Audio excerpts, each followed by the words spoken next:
Recently at the Charity Learning Consortium conference, I had the joy of meeting our award winners, and I'm really pleased to introduce Natasha from Warwick Student Union today as we talk about her both award win, but why she won her award.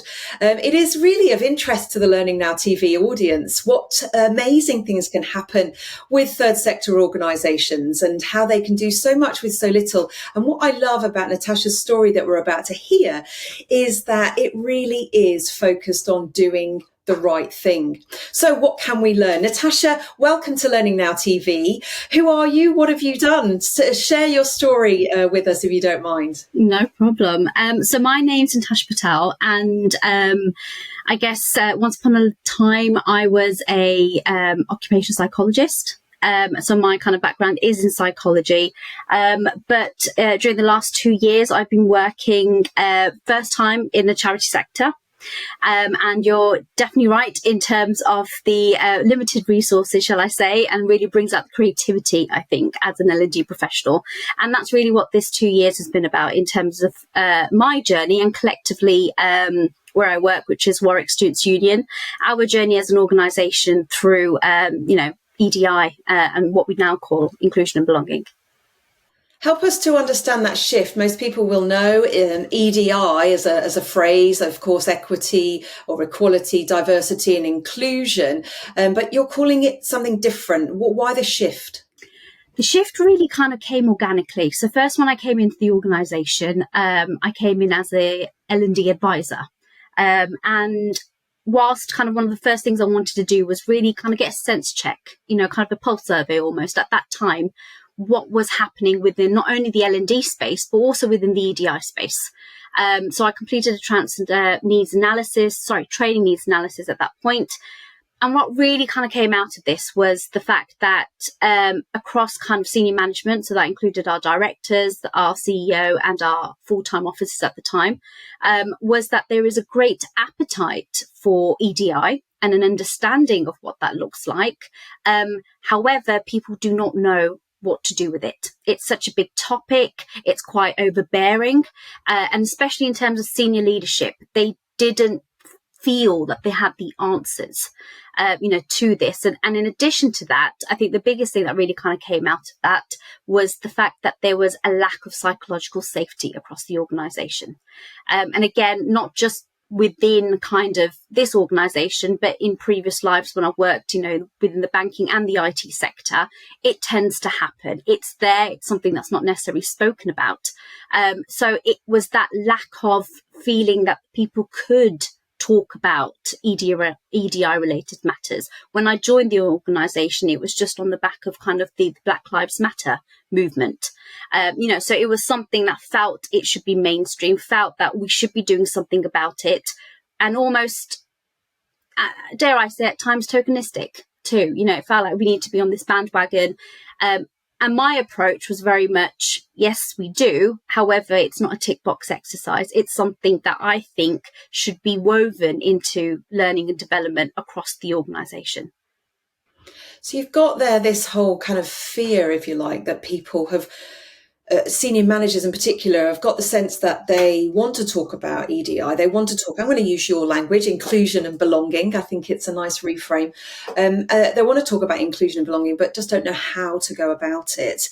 Now, I know that you created an environment where the student union could be dedicated to inclusion and belonging. And I just wonder how did you create that environment? How did you get that sort of that buy-in? How did you comfort the fear that people have about talking about what we should be able to talk about in a very open way? Yeah, I think that the biggest thing for me was to take small steps. You will not get it right first time round, second time round. And I think what I did is, on the back of the training needs analysis, was sit down with each of the directors and kind of probe a little bit more. really seek to understand. And I think that's when you can utilize those kind of soft skills that we talk about all the time. It's best practice, active listening, compassion, empathy is huge when we're talking about EDI or on IMB. And what really came from those conversations is initially, we had kind of senior directors coming into the room, very apprehensive. What's she going to ask me? How's she going to ask it? And having honest, candid conversations where we created that safe space to be able to get things wrong, to be able to say it as people wanted to, because that's a big fear. And almost that fear compelled people to therefore not do anything or take any action, which is what was kind of, then coming out, in bucket loads, to be honest. So it can be paralyzing, can't it? It can be, I'd rather say nothing than get it wrong. But what you're talking there about is creating that safe space, allowing people to say it wrong, and then learn a new way to say the right thing. Is that what I'm hearing? Absolutely. And even for myself, what kind of organically then happened is it developed from kind of learning and development into inclusion. When we're talking about EDI, so what we had a previous EDI committee. We dissolved that previous one and we set up a new one because we wanted wider representation across the organisation. But I think more importantly, it was my job to really send the message that we're going to do something about it now. I think speaking with other organisations, including the university, a lot of the time we get so bogged down with the details and every step needs to be calculated and we need to know what we're doing. Sometimes we just need to crack on. We just need to give us the opportunity to get it wrong. Not on a wide scale, absolutely not, because there's implications, but within a committee. So that's where we kind of went down the EDI committee. And we were having conversations again in that safe space that what would a kind of inclusive organisation look like? And that's when, we did a series of workshops with the committee members. And what really came from that is that we should have these type of behaviours. We should be able to have those conversations. We need to not be judgmental. We need to be able to ask the questions. We need to be able to fuel our own learning. And what happened organically is we actually put together what we called our inclusion and belonging principles, because as an organisation, we're striving to becoming, and this is kind of our mission, to become instinctively inclusive.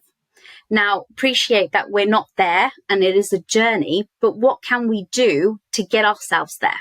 And that's when we kind of started moving into, it's almost like a planned action plan where we're in that space where we recognize our biases. To say we don't have any is not true. I think we can all say, we do have it. However, what do we do about them?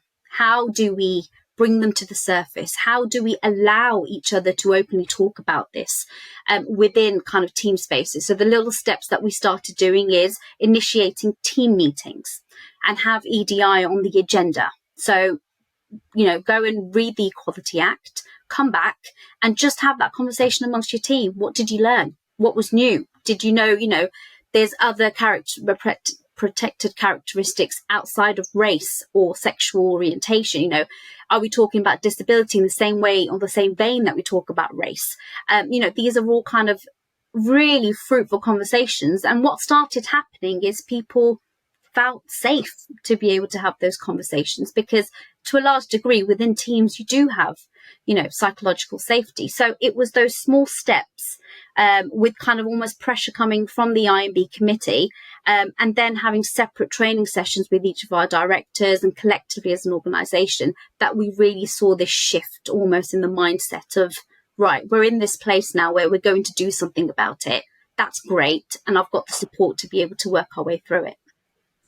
Amazing tips that you've given us here today. Thank you. I really appreciate it. And I love the fact that you're getting to instinctive inclusion. So it's just part of the everyday and the everyday thinking. Thank you. Thank you so much for sharing your story today, Natasha.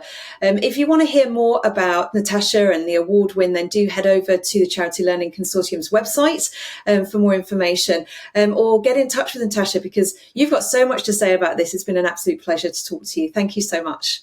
Thank you.